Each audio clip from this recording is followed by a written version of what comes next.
Après avoir introduit la notion de charge mentale dans la précédente vidéo, on va parler de son application dans la façon dont les couples hétérosexuels gèrent la charge liée à la contraception.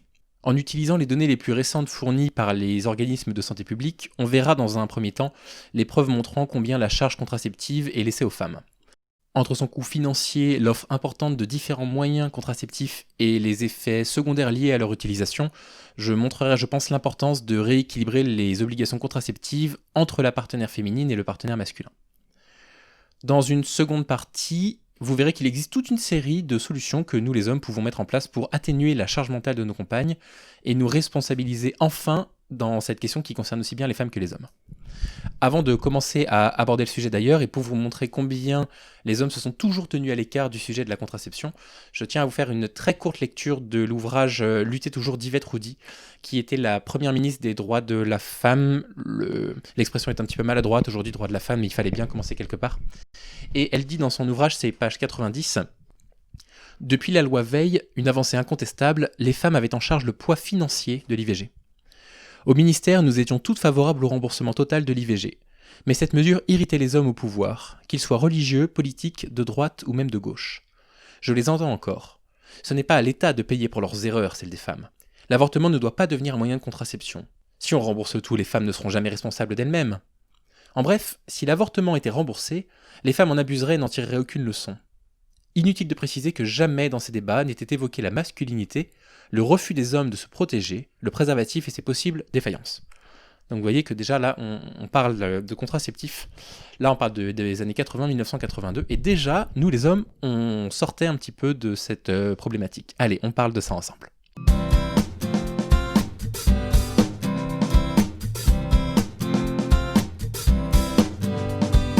Dans son ouvrage intitulé J'arrête la pilule, la journaliste Sabrina Debusca interroge une dessinatrice de bande dessinée qui s'appelle Joy, qui lui dit à propos de la contraception ceci, et je la cite.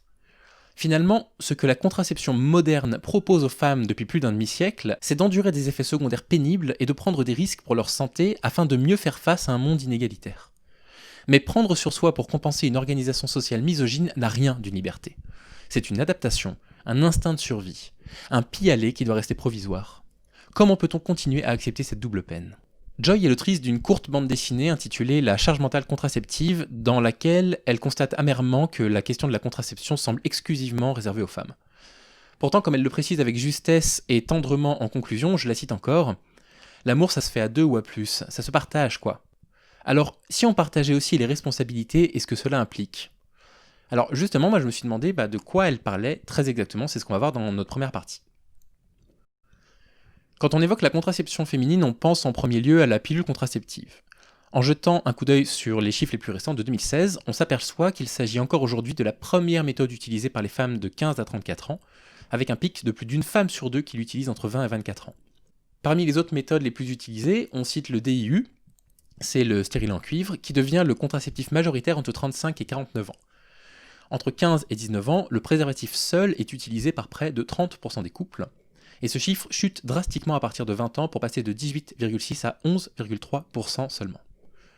En moyenne, entre 15 et 49 ans, 76,5% des femmes utilisent une technique médicale féminine d'aide à la contraception, et seulement 15,5% des couples se contentent d'un préservatif seul. Un chiffre en légère diminution depuis 2010 qui est compensé par la très nette augmentation de l'utilisation de DIU.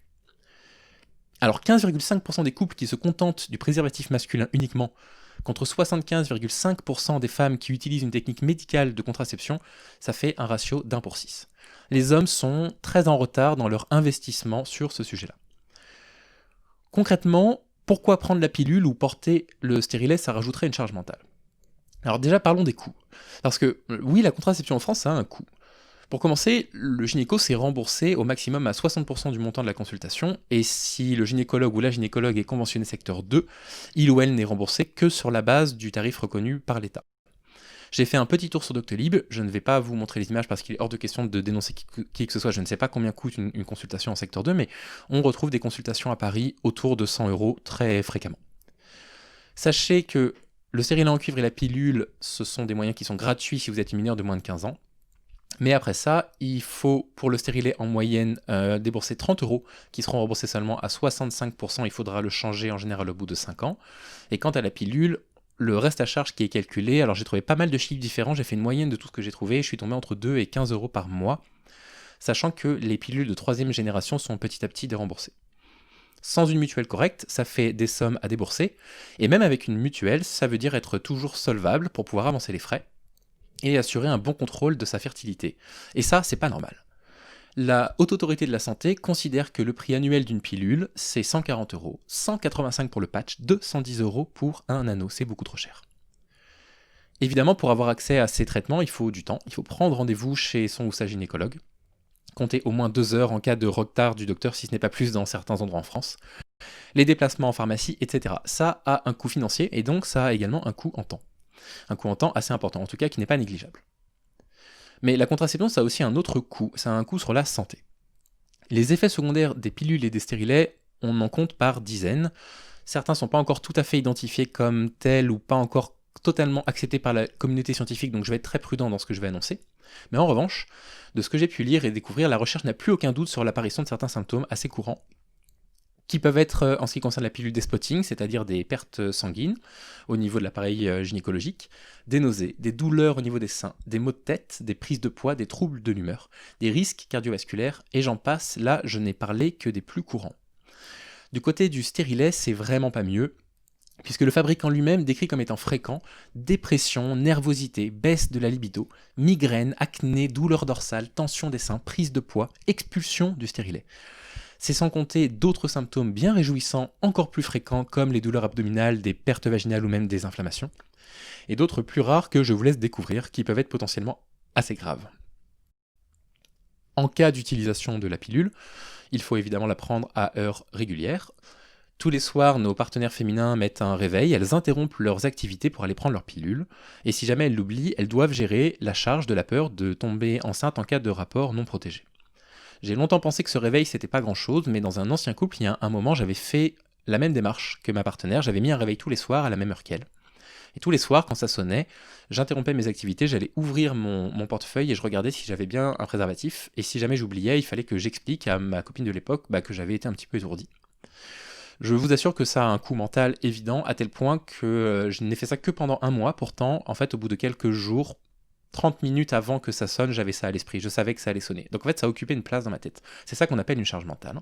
Si vous ne croyez pas, faites l'expérience, vous verrez, c'est loin d'être anodin. Enfin, la pilule contraceptive, ça évite de tomber enceinte, ça c'est vrai, mais ça évite absolument pas les IST ou les MST, les infections sexuellement transmissibles ou les maladies sexuellement transmissibles. Ça ne protège pas d'une mycose, par exemple. Et comme le sujet est tabou, on pose finalement rarement la question à nos partenaires en début de relation de savoir si il ou elle a déjà été touché par une IST ou une MST. Et donc, quand on retire le préservatif parce qu'on sait que notre partenaire a un contraceptif médical efficace mais qu'on n'a pas parlé de ces choses-là avant, on lui laisse la charge de la contamination. Quand on ne met pas le préservatif, c'est elle qui doit dire « non, en fait, on va garder le préservatif parce qu'on ne connaît pas nos passés respectifs ». On dit souvent que la charge contraceptive par rapport aux maladies sexuellement transmissibles, elle n'intéresse l'homme que quand il est directement concerné, mais pas de façon préventive. On n'a pas le droit de faire semblant de ne plus voir ces forces invisibles qui pèsent sur les femmes. À propos de ces forces invisibles, j'ai trouvé une citation vraiment géniale d'une autrice qui s'appelle Pauline Delage, qui a écrit un essai qui s'appelle « Droit des femmes, tout peut disparaître ».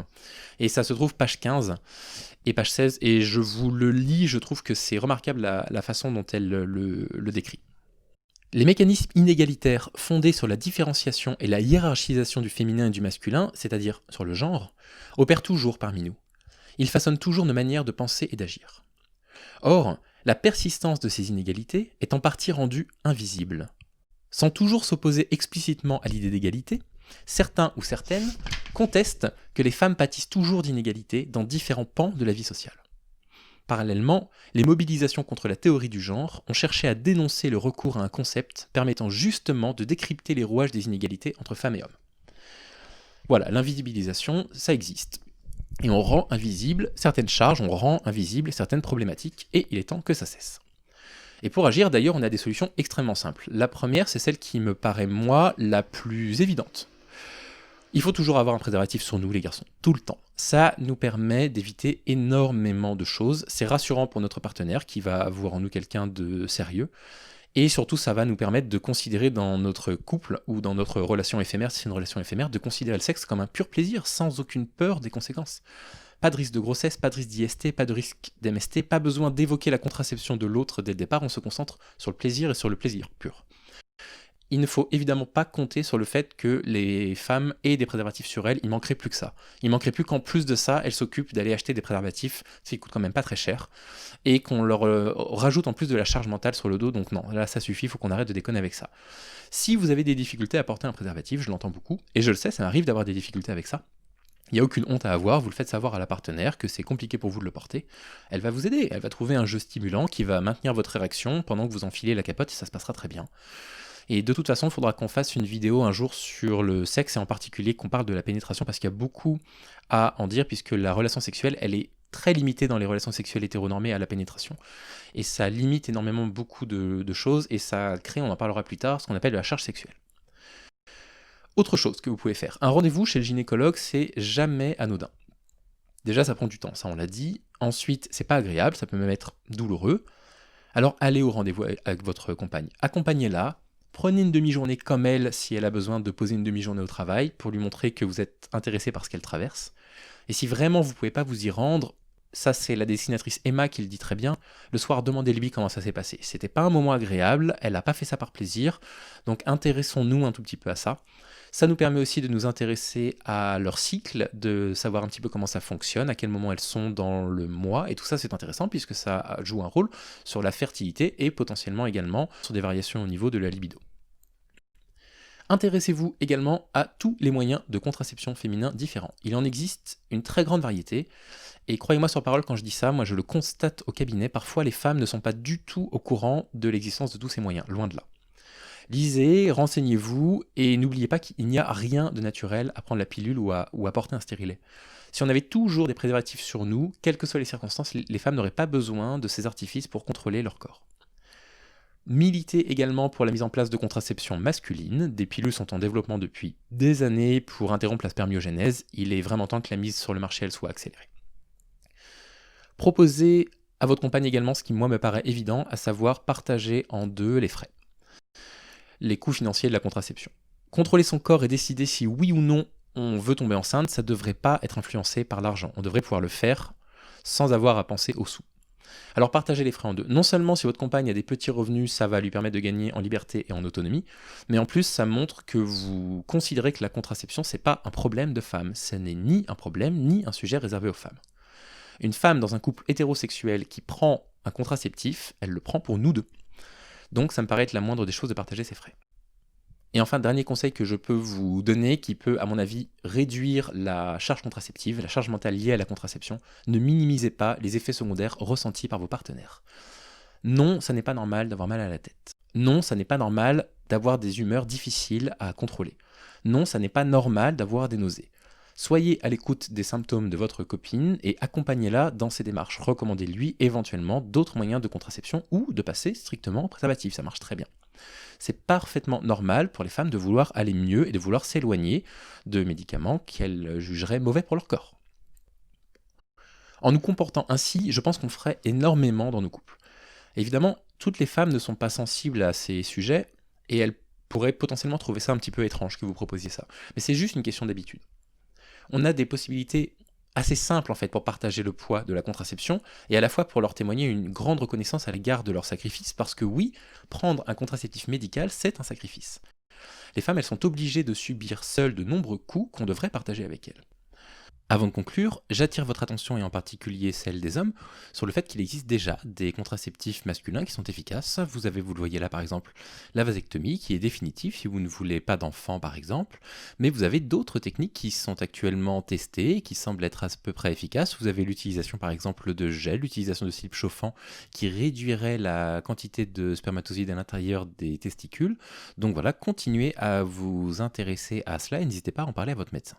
Il faut qu'on montre à nos compagnes qu'on est concerné par la contraception et qu'on ne le laisse pas à leur discrétion unique. On leur rendrait aussi une certaine part de liberté en partageant en deux des charges qui sont finalement assez lourdes à porter seules. À ce sujet-là, d'ailleurs, j'ai trouvé une très jolie citation dans La liberté d'être libre d'Hannah Arendt, que j'ai trouvé page 77, je vais vous la lire, ça parle justement de la liberté, et j'ai trouvé que c'était magnifiquement écrit, de toute façon je suis complètement fan de cette philosophe. Elle dit « Être libre et commencer quelque chose de nouveau, c'était perçu comme une seule et même chose. Et bien sûr, ce mystérieux don humain qu'est la capacité à commencer quelque chose de nouveau est lié au fait que chacun de nous arrive en ce monde en tant que nouveau venu par la naissance. En d'autres termes, nous pouvons commencer quelque chose parce que nous sommes des commencements, et donc des débutants. On peut toujours commencer quelque chose, et donc mettre de nouvelles habitudes en place. Comme toujours, si vous avez des précisions à apporter à cette petite vidéo, sentez-vous libre de le mettre en commentaire. Je serai ravi de continuer à faire évoluer mon point de vue sur la question. Et je remercierai jamais assez les femmes qui prennent encore le temps, parfois de faire de l'éducation avec moi, parfois de me rentrer dedans quand je dis des bêtises, donc surtout n'hésitez pas. On continue à en débattre ensemble. N'hésitez pas à apporter des compléments au sujet, des sources si vous avez des sources intéressantes. Une vidéo, elle se termine jamais totalement une fois qu'elle est postée. Prenez soin de vous et je vous dis à très bientôt.